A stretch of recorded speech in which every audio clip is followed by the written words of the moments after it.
AudioJungle. Boa tarde, tudo bom? Então, meu nome é Hugo, ele já me apresentou. Eu dou aula no curso de IA, no curso de Ciência de Dados, no curso de Business Intelligence já dei, agora o Sandro até está me substituindo na matéria de Machine Learning. E meu doutorado foi na área de Engenharia de Telecomunicações, trabalhando com multimídia, né, com processamento de sinais multimídia, reconhecimento de sinais multimídia, né, utilizando Machine Learning nessa área. Enfim, o que me motivou quando o Romeu me chamou para participar da trilha de tecnologia, o que me motivou é o seguinte: tem 20 anos, né, que eu dou aula aqui na pós-graduação, né, aqui da PUC em Minas. E estou desde a primeira turma dos cursos de IA, Business Intelligence, e desde o curso de arquitetura de dados, que antigamente era o curso de banco de dados, e desde quando surgiu a matéria de data mining ainda, né?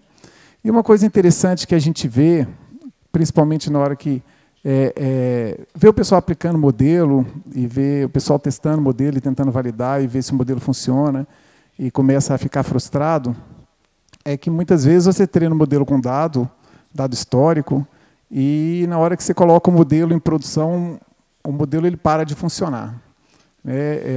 E aí o pessoal fica frustrado, falando assim: mas esse negócio de machine learning, de treinar com dado offline, e você tentar usar isso em produção, não funciona, porque os dados estão sempre mudando, eu tenho que criar um modelo dinâmico. E aí fala assim: não, a história não é bem assim. A história é que a gente tem que entender que existe uma certa limitação, e essa limitação ela acontece, mas ela tem como ser monitorada, tem como ser mitigada. E é impressionante como é que, na hora que a gente pergunta, quase ninguém ouve falar, né, que é o Goodhart's Law. Goodhart's Law, se você fizer uma pesquisa rápida no Google, você vai ver 1 bilhão de páginas a respeito disso, desde a área de economia, né, na área de finanças.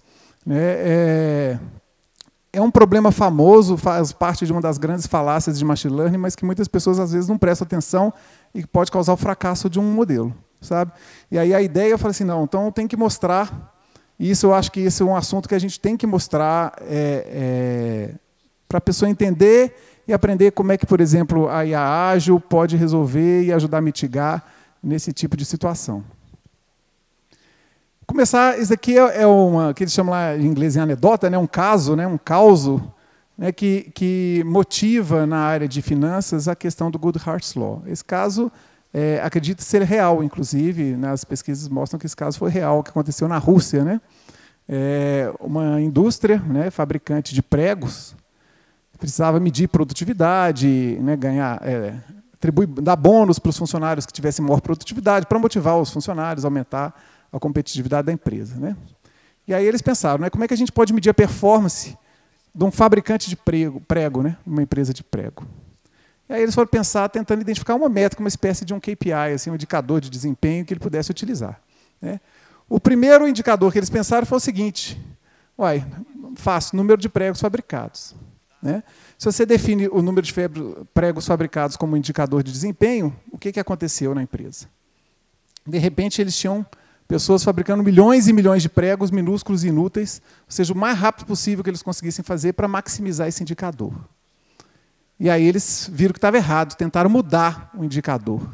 Eu falei assim: então agora não tem condição, nós vamos ter que mudar e nós vamos medir pelo peso dos pregos, né? Então já vimos que a quantidade não estava dando certo. Na hora que eles mediram pelos peso, qual que é a situação? Eles fabricavam pregos gigantes, um único prego gigante, ou seja, quanto maior o peso, eles conseguissem maximizar desde que a máquina desse conta. E eles estavam, né, maximizando o KPI, aumentava a performance dele, ganhava bônus e tudo mais, mas não atendia a necessidade do cliente. Então, essa é uma anedota real. Tem uma charge antiga, essa aqui é uma charge antiga da Rússia, está escrito em russo ali, pelas traduções que se encontra, está escrito ali justamente ele falando assim: mas isso vai atender necessidades do cliente? Está vendo? Tem uma pergunta aqui e o outro está respondendo. Aí ele responde assim: isso eu não sei, mas nós conseguimos atingir a nossa meta. Então, essa é a charge muito famosa, mostrando essa história. E essa charge representa bem, tem 1 milhão de exemplos na economia, o que é o Goodhart's Law. Ou seja, a ideia do Goodhart's Law é isso aqui. Ó. Esse é o enunciado. Na verdade, eu até coloquei as duas referências, porque esse não é o enunciado oficial, mas é o que ficou famoso na área de machine learning. Né? O enunciado fala que quando uma medida se torna o alvo, ela deixa de ser uma boa medida. Não é exatamente assim que o Goodhart falou. Quem falou assim, na verdade, foi o Merlin Storeham, porque o que aconteceu foi o seguinte: o Goodhart ele era um economista e chegou a ser, inclusive, do Banco Central australiano, depois foi no Banco Central britânico, ele trabalhava com políticas públicas, né? E ele percebia que toda vez que você criava uma política pública para tentar melhorar um indicador social, o pessoal tentava burlar a lei, tentar burlar para poder maximizar aquele indicador da forma mais fácil possível. Entendeu? Então, assim, as pessoas exploravam a métrica. Aí foi quando ele criou esse conceito, foi o seguinte: tem métricas que são bons indicadores sociais, mas na hora que você utiliza isso para criar uma política pública, a pessoa começa a tentar burlar os mecanismos para criar aquele indicador. Então, surge, né, e aí surgiu esse conceito, e esse conceito hoje em dia em Machine Learning está sendo totalmente aplicado. Aqui esse é o professor Charles Goodhart, né, que é da British Academy atualmente, né, que foi quem enunciou essa, que hoje em dia a gente, em Machine Learning, fala que é uma das falácias, né, de Machine Learning. Né. Aqui está o exemplo do Goodhart's Law. O que acontece é o seguinte, e aí esse é um exemplo interessante que a gente vai mostrar que acontece em diversos modelos, que é o seguinte: se você define um KPI para tentar melhorar o indicador daquele KPI, por exemplo, eu quero melhorar a receita. Né? Então, você cria assim, como que eu posso fazer para melhorar a receita? Aí você vai identificando, por exemplo, eu quero definir meta do mês, que é o próximo exemplo que eu vou dar aqui, ó, que eu quero definir uma meta do mês para venda, né? Não receita, de venda. Aí o vendedor vai falar o seguinte: para eu definir para eu conseguir atingir essa meta, eu vou começar a fazer promoção no fim do mês, né? Que é o que acontece, que todo mundo sabe. Então, você consegue atingir a meta de venda, mas para isso você reduz a margem de lucro da empresa. Né? Porque na hora que você começa a dar cupom de desconto, você está reduzindo a margem de lucro da empresa para poder atingir aquela meta. Na hora que a meta de venda passa a ser a única métrica de desempenho daquele vendedor, e não muitas vezes a receita ou até a satisfação do cliente, porque aí, por exemplo, entra a questão da satisfação do cliente. Às vezes você tem um cliente que você, se dedicando um pouco mais, ele talvez vai fazer até uma compra maior, mas como você tem que bater a meta, se o cliente começar a enrolar demais, você passa para outro cliente. E aí você reduz a qualidade de atendimento para poder tentar bater a meta.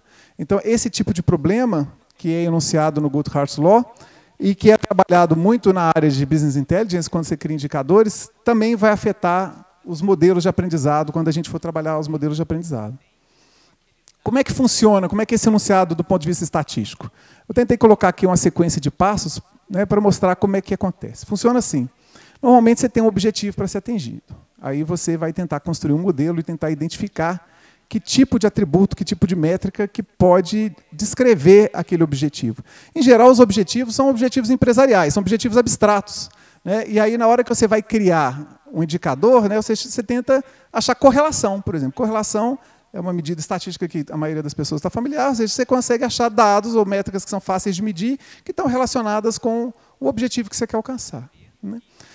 Aí, na hora que você faz isso, você recebe essa métrica, né, que é fácil de medir, fácil de ver se você está indo na direção certa.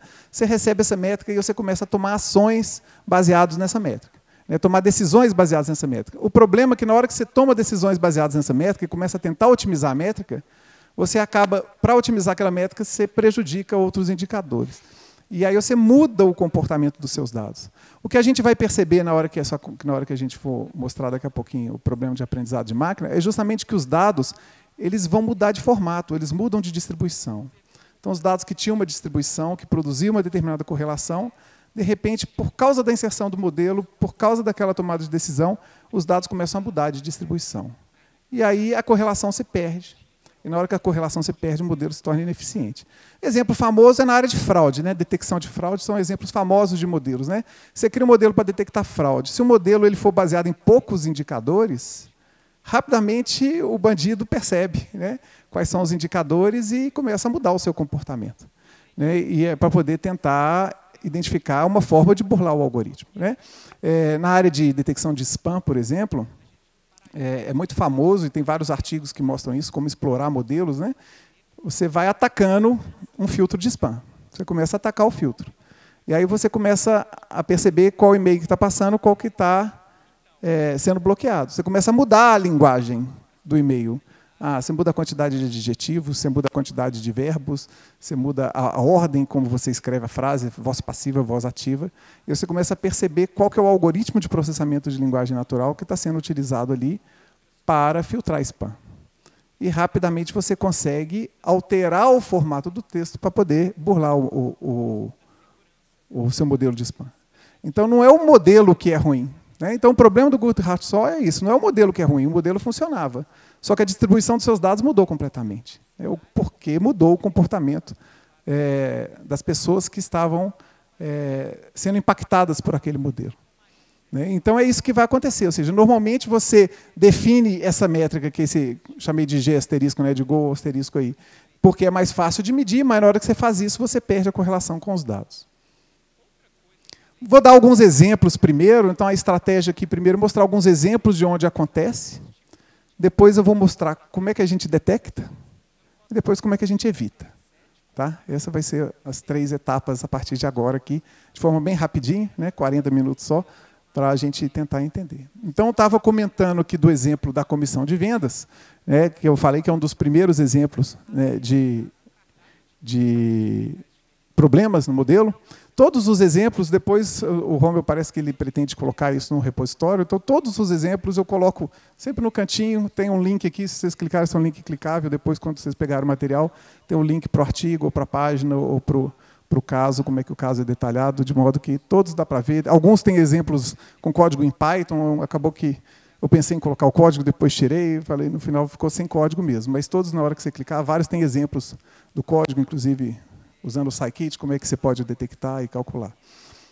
Mas, enfim, então o exemplo da comissão de vendas era aquele exemplo que eu falei. Vamos supor que você tem uma meta aqui de 100 mil, porque se você chega em 100 mil, você vai aumentar a sua comissão. Né? E aí o que acontece é isso. Né? Essa é a questão dos dados. Os seus dados estão oscilando na faixa da métrica real diária, chega no fim do mês, e esse dado é comprovado, esse dado é dado experimental, em geral, por volta do dia 27, 28, é a melhor época de você começar a comprar. Principalmente, isso acontece em concessionário, em geral são grandes compras, né? No supermercado não acontece tanto, né? Mas, enfim. E aí, na hora que chega lá por volta do dia 27, é a hora que você tem que comprar, porque é a hora que vai ter os maiores descontos, eles precisam bater as metas. Né?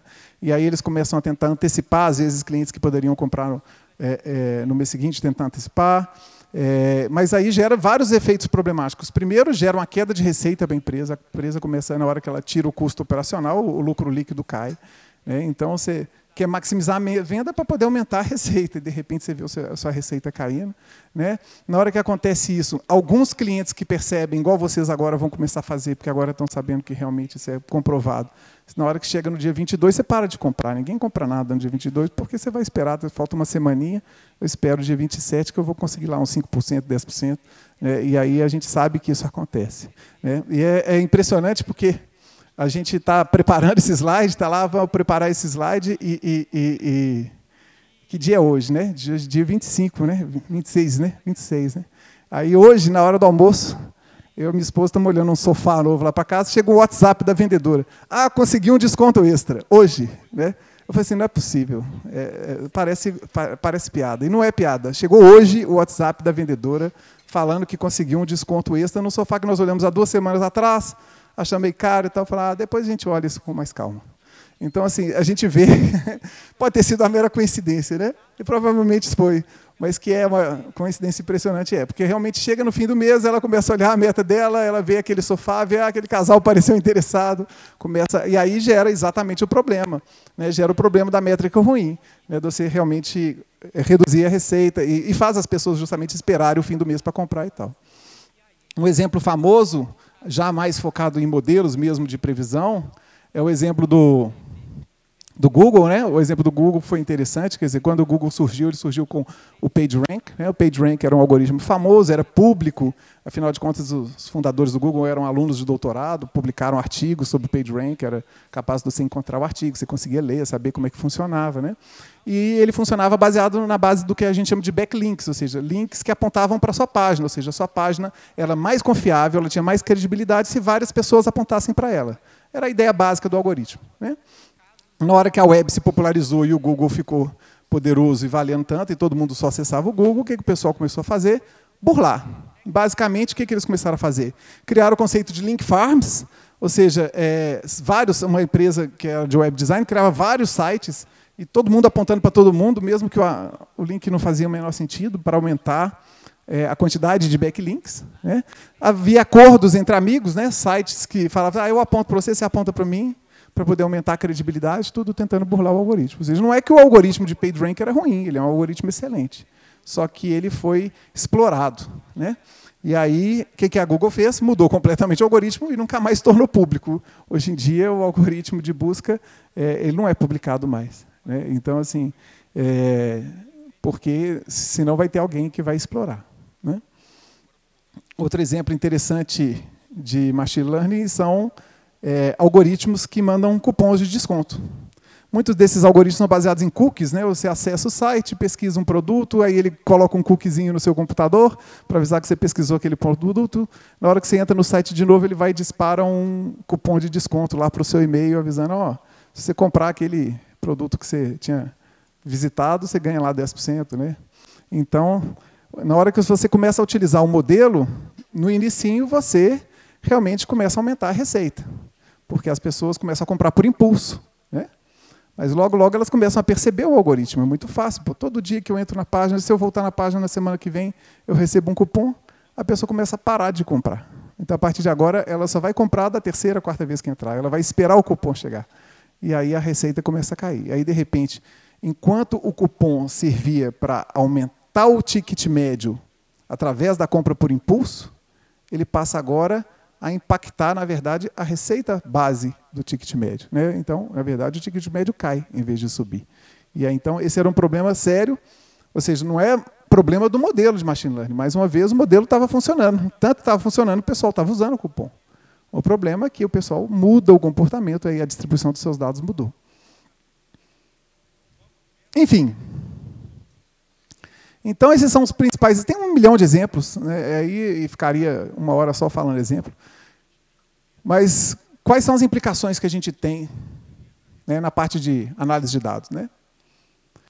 Então, está vendo, quando um modelo baseado em dados passados, na hora que ele é publicado, na hora que você faz o deploy desse modelo, né, as pessoas começam a alterar o seu comportamento. Eu coloquei pessoas, mas não precisa ser pessoas, são outros algoritmos, são outros sistemas. Né? O fato é que os dados começam a mudar suas distribuições. Né? As pessoas começam a alterar o seu comportamento, podendo invalidar o modelo. Então, você tem um modelo, você segue todo o Data Science Lifecycle, faz validação, né? Faz teste offline, teste online, está tudo perfeito, ele tem acurácia, precisão, revocação, todas aquelas medidas métricas que você tiver, log loss, tudo perfeito. E logo em seguida você tem, na hora que você coloca em produção, para de funcionar. Isso é até interessante, porque tinha até uma discussão, por que a maioria dos cientistas de dados não percebem isso. Né? E eles estavam discutindo, por exemplo, a importância do Kaggle na formação da ciência de dados. Né? O Kaggle, hoje em dia, é uma comunidade muito importante na formação da ciência de dados. É quase que é o LinkedIn da ciência de dados, né? Onde você se cadastra lá, começa a participar de competições, começa a ganhar pontos e tudo mais. Só que o Kaggle ele tem um problema interessante. Né? Ele nunca coloca o dado em produção. O modelo nunca vai para a produção. Né? Então, na verdade, você pode ser um master do Kaggle e nunca na vida ter vivenciado o seu modelo em produção e os seus dados chegando em tempo real e sendo processados em tempo real e, de repente, o seu modelo começando a degradar. Então, você atinge lá 99,99 e ganha a competição do Kaggle. E, como o dado do Kaggle ele é testado uma única vez, e você é ranqueado por um mesmo dado de teste, você nunca vai ver esse tipo de situação acontecendo.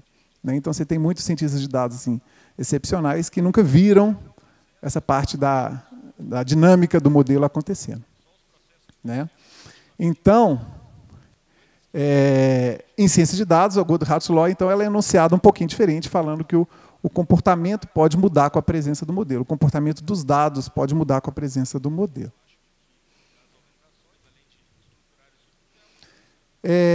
Eu vou mostrar algumas formas de como mudar, como é que muda. Né? Até agora eu falei assim, o modelo muda. Agora eu vou mostrar algumas formas de como pode mudar, já do ponto de vista de modelo, para a gente poder tentar ver como que é possível detectar, e não é difícil detectar. Né? Primeira forma, o modelo de machine learning ele altera o ambiente, né? Então, aqui eu vou dar o exemplo de rota de trânsito, tipo um Waze, né? Ou seja, uma ferramenta para você quer partir de A para B, você quer chegar em B, e aí você usa essa ferramenta, você treina um modelo de machine learning com dados de tráfego. Hoje em dia, é por isso que eu falei que todos esses têm links, tem um link em algum lugar também, que esse daí, por exemplo, tem o código em Python usando aquela base de dados de tráfego de Nova York. Tem uma base de dados pública, né, de tráfego de Nova York, e mostra esse exemplo do Goodhart's Law, como é que ele acontece. Porque funciona assim, né, você cria um modelo para definir rotas de trânsito, né? E aí você usa o modelo, usa lá, por exemplo, um root mean square error, para poder identificar o seu erro de previsão, e você consegue mostrar que o seu erro está em menos de 2 minutos, a previsão de tempo de trajeto. Seu modelo está funcionando, né? Aí você lança o modelo no mercado, faz o deploy. E aí ele vai começar a sugerir rotas que são pouco utilizadas, por isso que elas são muito rápidas, né? E aí você consegue, a partir dessas rotas, economizar tempo e ele consegue alta eficiência na previsão.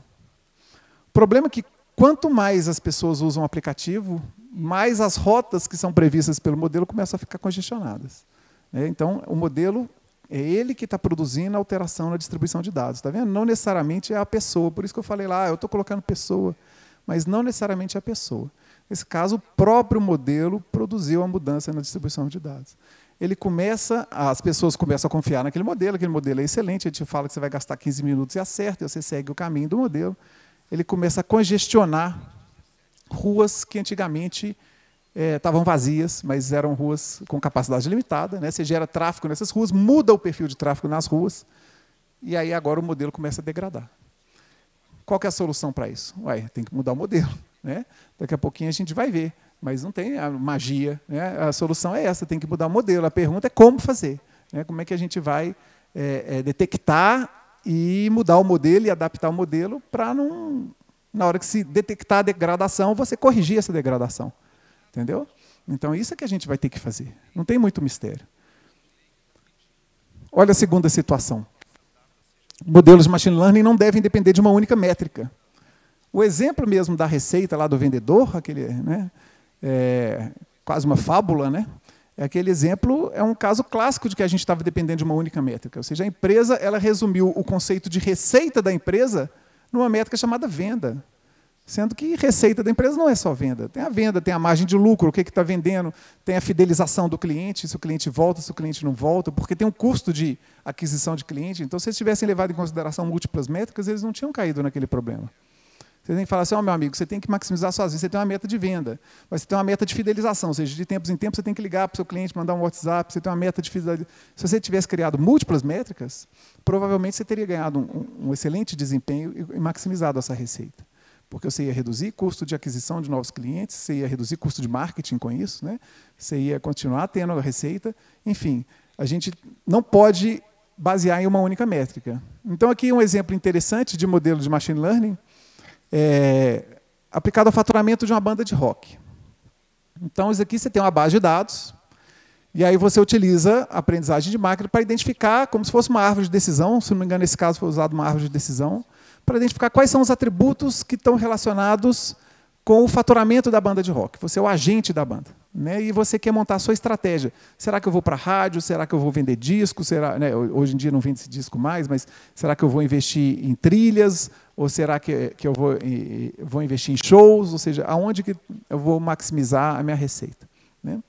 E aí, então, a gente quer maximizar o faturamento da banda. Os cientistas de dados identificam a correlação entre venda de álbuns, ou vendas de músicas, ou vendas de trilhas.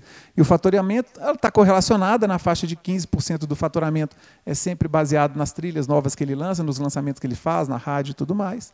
Aí ele fala, uma vez que ele identificou esse atributo, como os outros atributos às vezes oscilam demais, principalmente show demora, né? Às vezes depende da turnê, o negócio é sazonal, então um modelo de machine learning é difícil, às vezes você prevê situações que são sazonais, então acaba que o modelo ele acaba focando naquele atributo que tem uma correlação constante, 15% pelo menos uma correlação constante. Então, se eu maximizo a minha venda baseada em trilhas, ou seja, a exposição de trilhas e tudo mais, ou a venda, às vezes, no iTunes, né, numa loja desse sentido, Se você consegue maximizar esse faturamento de venda, em teoria você estaria maximizando o faturamento da banda, porque você reduziu agora o conceito de faturamento simplesmente nas músicas, né? O que acontece nesse caso? Na hora que você maximiza o faturamento das músicas, você aumenta o preço das músicas, as pessoas vão ser menos pessoas que vão ser expostas à sua música, porque nem todo mundo vai pagar, né? Então, quem vai pagar é quem já conhece, quem já acha o valor. As pessoas novas provavelmente não vão pagar, né? O seu serviço, se você for tentar vender isso para uma... Supondo que esse agente tenha direito, porque em geral quem tem direito é a gravadora, né? Mas, enfim, supondo que o agente tenha direito de negociação individual da banda, os serviços de streaming não vão pagar, né? Não é que não vão pagar, né? Eles, na verdade, vão colocar sua música lá embaixo na lista de opções, porque a margem deles vai ser menor, né? Porque eles vão ter que pagar um royalty maior para você, né? Então, assim, na hora que você coloca isso tudo na mesa, menos pessoas vão ser expostas à sua música. Consequentemente, além da receita, a receita pode até aumentar num primeiro momento, porque você está ganhando mais por música, mas vão ter menos pessoas no seu show, né? A receita total da banda vai começar a cair, porque todos os outros eventos que dependem daquela exposição inicial, né, e prévia da música, vai deixar de existir. Então, o faturamento de música dispara, mas a receita total despenca. Na hora que você vai olhar a correlação dos dados, você vai ver que os dados não estão mais correlacionados, ou seja, a correlação vai estar um pouco maior, né? Vai estar assim, provavelmente 30% dedicado em música, mas todo o resto caiu. Muito mais do que esses 15% que aumentou no faturamento, né? Enfim, são dois exemplos que eu dei ali de modelo. No primeiro exemplo, onde o próprio modelo alterou o comportamento do ambiente, e no segundo modelo, onde o ambiente ele alterou a correlação, porque o modelo realmente ele tomou decisão que mudou a tomada de decisão das pessoas, dos clientes, né? Então, essas duas situações a gente tem como detectar. Enfim, como é que a gente detecta isso? Tá vendo? Primeiro, nós estamos conversando aqui sobre um problema temporal, né? Um problema temporal. Então, a gente precisa de tempo, a gente precisa da variável tempo, né? Essa variável tem que existir. Essa variável tempo, veja bem, não precisa nem ser um tempo contínuo, pode ser tempo discreto, mas você tem que saber o momento pré-deploy e o momento pós-deploy. Ou seja, o momento que aconteceu antes da disponibilização do modelo e o momento que aconteceu depois da disponibilização do modelo. E aí, o que acontece? Então, só para a gente entender como é que a gente vai detectar. Então, suponha que eu tenho o modelo H, a gente usa H por causa de hipótese, né? A gente fala que o modelo representa uma hipótese sobre o mundo real. E aí você tem esse modelo H, que é o produto de duas variáveis, lá, W e X, né? Então, um problema de regressão linear simplesinho. O que acontece é que, no passado, esse W ele tem sido sempre constante igual a alfa. Então, na hora que você faz o ajuste do modelo linear, ele vai ajustar o peso W para ser igual a alfa. Óbvio, né? Então, regressão linear simples, você pega um modelo linear, você faz o ajuste e ajusta, e ele vai produzir o valor alfa lá, após o treinamento do modelo. Se a aplicação do modelo, ou seja, se o deploy do modelo, a publicação do modelo, causar uma mudança de comportamento, então o W vai deixar de ser alfa, certo? E aí a gente vai conseguir detectar que o modelo ele não está mais funcionando. Então, essa é a ideia que a gente vai utilizar, né? Primeira forma de detecção. A primeira forma de detecção é o seguinte, é a mais simples que se pode ter. Você tem os seus dados que você utilizou na fase de validação, pré-deploy. Você faz uma validação cruzada, né? Cross-validation, uma técnica, né, famosa, comum, simples, que todo mundo deveria fazer todo dia, independente se você tem temporal, não tem variável temporal. Você tem que fazer cross-validation, porque ela garante a estabilidade do modelo, né? Você fazer só uma separação de base de treinamento e base de validação muito pouco, né? O cross-validation ele consegue fazer algo mais, né? Ele basicamente ele vai criar vários modelos, pegando várias distribuições de dados, principalmente se o seu dado não estiver uniformemente distribuído, e aí ele vai calcular a média da performance, né? Normalmente a gente usa o cross-validation junto com o grid search para poder escolher o melhor modelo, né? Mas nesse caso aqui eu estou usando diferente. Eu estou fazendo o cross-validation para pegar a média da performance em todas as distribuições possíveis do meu dado na fase inicial, né? E aí eu vou fazer isso, e depois de um período de tempo, eu vou fazer de novo a cross-validation, agora com os dados coletados a partir da aplicação do modelo, né? Na hora que a gente faz isso, a gente vai ter um desvio, que é a performance de antes e a performance de depois. É lógico que a gente espera que esse desvio exista, esse desvio nunca vai ser zero. Né? Nunca vai ser zero. Por quê? Tem milhões de motivos para isso. Aqui eu estou dando alguns exemplos. Primeiro, possível overfitting. Quando é que acontece o overfitting? Às vezes você tinha uma base de dados que a distribuição dos dados coletados no início não cobriam todo o espaço de soluções. Então você tinha um modelo que ele se ajustou àquele espaço onde os seus dados eram representativos. Na hora que isso acontece, você está super ajustado àquele espaço de solução, mas ele não tem capacidade de generalização. Na hora que você coloca ele em produção, ele começa a receber novos dados que ele nunca tinha trabalhado antes, não tinha aprendido sobre esses novos dados, e aí isso vai produzir um pequeno desvio. Até aí não tem problema. Né? Outra coisa que vai poder acontecer, né, você tem uma base de dados de treinamento incompleta. Então, você pode ser que esse desvio vai acontecer porque a sua base de dados de treinamento ela era pequena, não era suficiente por algum motivo. Né? Agora, o terceiro motivo para esse desvio é o Goodhart's Law. É porque realmente houve mudança na distribuição dos seus dados. Então, a gente espera que haja um desvio, a gente espera que esse desvio não seja relevante ou não seja tão grande se você teve um modelo que foi cuidadosamente treinado. Mas, a partir do momento que você começa a ter um desvio significativo, você pode saber que ali aconteceu uma mudança de comportamento dos seus dados. E aí é a hora que você precisa retreinar o modelo. Então, a gente vai ter que trabalhar de retreinar esse modelo. Outra forma de detectar é através da homogeneidade. O conceito de homogeneidade é um conceito interessante e super simples. Na verdade, tem várias técnicas estatísticas para medir a homogeneidade de séries temporais, mas não é nem sobre isso que eu estou falando aqui, não. Aqui é até mais simples. A suposição de homogeneidade é o seguinte: você tem que supor que se o seu dado não mudou de distribuição, significa que o instante que o dado foi gerado não faz diferença. Vocês entendem? Ou seja, se ele foi gerado no ano passado ou hoje, não faz diferença, se o comportamento dos dados não mudou. Então, é uma ideia super simples e super fácil de fazer. Quer dizer, quem está acostumado a programar modelos de machine learning, basicamente é inverter a variável x com a y lá. Ó. Em vez de você treinar o seu atributo-alvo, você fala o seguinte: a partir do atributo-alvo e dos demais atributos, eu consigo prever em que instante que ele foi gerado? Essa é a pergunta que eu vou fazer agora. Né? Se eu conseguir prever o instante que aquele atributo foi gerado, significa que tem um problema temporal ali. Ou seja, se o dado fosse homogêneo, eu não conseguiria prever. A performance seria péssima. Eu tentar prever em que dia, que mês ou que ano que ele foi gerado, eu não conseguiria fazer isso. Mas se eu estou conseguindo fazer isso, é porque o meu dado realmente ele mudou ao longo do tempo. Né? E aí, provavelmente, o atributo-alvo vai ser o principal indicador dessa mudança. Porque, em geral, ele vai mudar por causa dessa tentativa de maximizar o atributo-alvo. Beleza. Então, dei duas sugestões de como detectar. Né?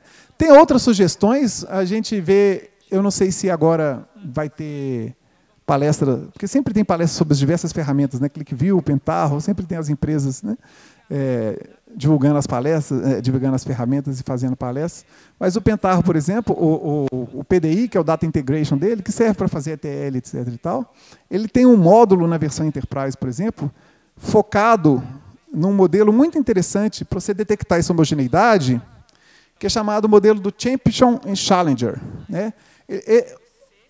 O que eles chamam de Champion Challenger Systems é uma metodologia, na verdade, para você escolher entre vários modelos de machine learning. Na verdade, você coloca vários machine learnings em produção ao mesmo tempo. Não sei se vocês já ouviram falar nisso. Aí vocês colocam, ou seja, tem o campeão e os desafiantes. Né? A tradução é isso. Né? E aí, o que o Pentaho ele faz? Ele gera API para cada um desses modelos e vai distribuindo aleatoriamente os dados entre os modelos e vai medindo a performance. E se um modelo começar a superar o campeão, ele se torna o campeão. O campeão sempre é o modelo que vai receber tipo 90% das requisições, porque ele é o modelo que está funcionando. Mas o Challenger são modelos novos que você acabou de criar com ideias malucas da sua cabeça, que você resolveu testar, que você coloca lá, que vai receber aleatoriamente 1% das requisições, né? De modo que você consiga fazer uma espécie de A/B testing em tempo de produção, digamos assim, em tempo real, para poder identificar mudanças no comportamento. E você pode usar esses mecanismos de Champion Challenger, né, seja no PDI, lá no Pentaho, ou qualquer outra ferramenta, para poder fazer esse tipo de detecção também. não, nesse caso, não colocando vários modelos em produção, mas usando as diversas medidas e analisando e monitorando em tempo real as mudanças de comportamento.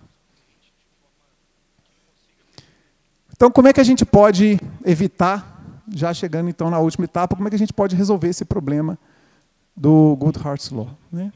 Então, primeira coisa, usar medidas que levam em consideração múltiplos fatores, né? Então, ou seja, na hora que, por exemplo, eu até coloquei aqui o Scikit-learn, mas toda ferramenta de machine learning hoje em dia, você consegue avaliar o modelo e ver quais atributos que são importantes e quais que não são. Se você tiver um modelo que ele está, assim, digamos assim, se baseando fortemente num único atributo, você provavelmente vai sofrer Goodhart's Law, porque assim que o pessoal explorar esse modelo e detectar que aquele atributo é um atributo determinante, ele vai começar a ser explorado. Entendeu? Ou ele vai começar a ser explorado por uma pessoa, ou o próprio modelo vai mudar o ambiente, como eu falei no exemplo do tráfego. Se ele está sempre levando em consideração uma única métrica para poder direcionar as pessoas no tráfego, o próprio modelo vai se autodegradar, porque ele não pode se basear numa única métrica, né? Então, regras simples que envolvem poucos atributos podem ser o sinal de uma base de treinamento insuficiente ou não ser representativo, né? Então, essa é a primeira forma de você evitar. Segunda forma, principalmente quando você coloca o modelo em produção, não comunicar explicitamente as suas recompensas. Eu falei lá do exemplo de fraude, mas quando vocês falam lá sobre, por exemplo, que está na moda agora você fazer o cadastro positivo de crédito, né, para poder conseguir crédito. E aí, na hora que o governo define explicitamente todas as regras do cadastro positivo, ele está mudando a distribuição dos dados. Então, se ele fala o seguinte, que a pessoa que tem cartão de crédito e paga o cartão de crédito em dia, aumenta o cadastro positivo, para ela conseguir crédito. Aí, o que eu faço? Às vezes eu tenho um cartão de crédito que eu não estou nem usando, que eu iria cancelar ele. Mas não vou cancelar, não. Eu deixo lá, porque enquanto ele estiver gerando um boleto de R$10 e eu estiver pagando, isso vai aumentar o meu crédito de cadastro positivo. Entendeu? Então, esse tipo, principalmente se o banco der o cartão sem anuidade, aí melhor ainda, aí o que vale a pena mesmo, você deixa ele parado ali com R$10, que está aumentando. Ou seja, você está burlando, mudando a distribuição dos dados para poder aumentar o seu crédito. E aí burlar mecanismos de detecção de risco e tudo mais. Então, a ideia é que os modelos não podem ser publicados muito explicitamente que tipo de variáveis que são as variáveis que impactam no modelo, né? E muitas vezes utilizar medidas quantitativas junto com medida qualitativa. O exemplo da venda, por exemplo, você poderia até criar um modelo para tentar recomendar um produto baseado em venda, mas você pegar o feedback do cliente, se ele está satisfeito, se é isso que ele quer, e a partir daí sempre ajustar o modelo com dados qualitativos, né, para poder evitar que tudo se baseie no modelo, né? Testar a sensibilidade do modelo. Antes do deploy, você detectar se o modelo não é ultra sensível a pequenas mudanças da entrada. Você vai e varia pequenas mudanças na entrada e vê como é que vai ser a performance do modelo. Se você fizer pequenas mudanças e o modelo variar demais a previsão, significa que ele é um modelo muito frágil, né? Então, ele vai ser um modelo muito sensível ao Goodhart's Law. É um modelo que vai degradar rapidamente. E você pode sofrer com isso, pode ter grandes perdas com isso. Existem técnicas, tipo READ, técnicas de READ, não sei se vocês já ouviram falar, são técnicas de regularização. O READ e o laço são duas técnicas de regularização famosas na área de regressão.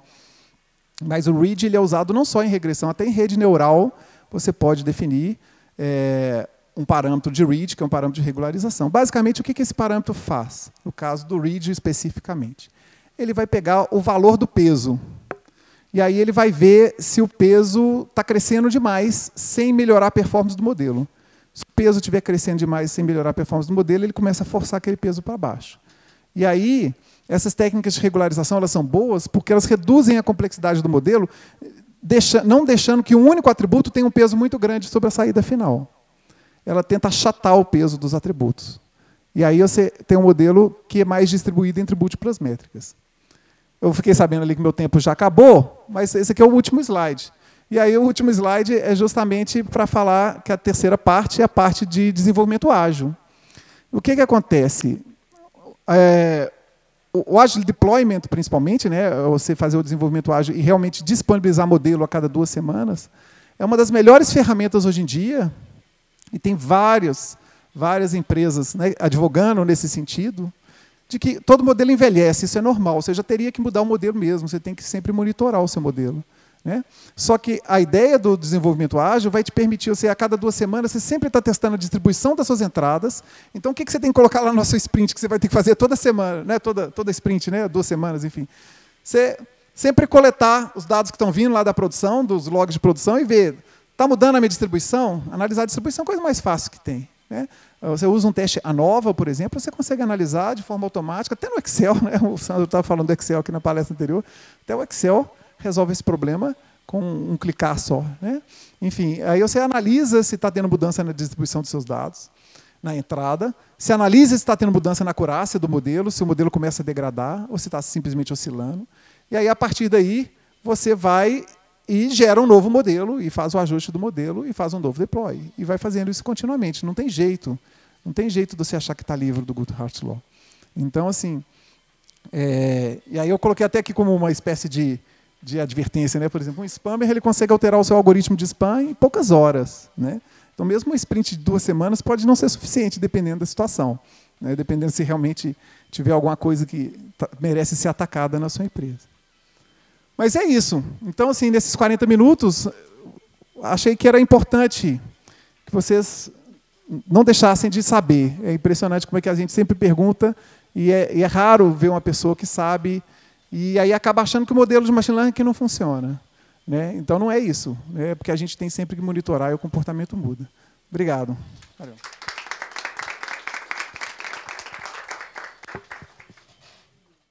Audio Jungle.